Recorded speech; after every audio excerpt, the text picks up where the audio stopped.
One thing you can do in Microsoft Excel when analyzing business scenarios is calculate the probability that something will happen. In this movie, I will give you a quick review of how to calculate simple probabilities. In this table, I have a description of an outcome and then also the probabilities and odds that it will or will not happen.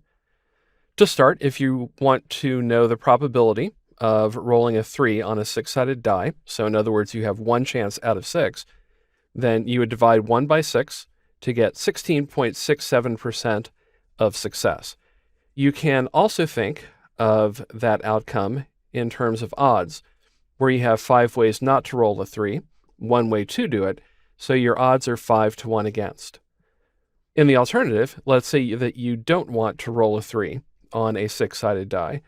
So 1, 2, 4, 5, or 6 would be good, a 3 would not.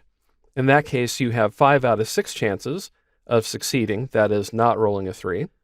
So the probability of success is 83.33%, and you can also think of that in terms of odds as 5 to 1 in your favor.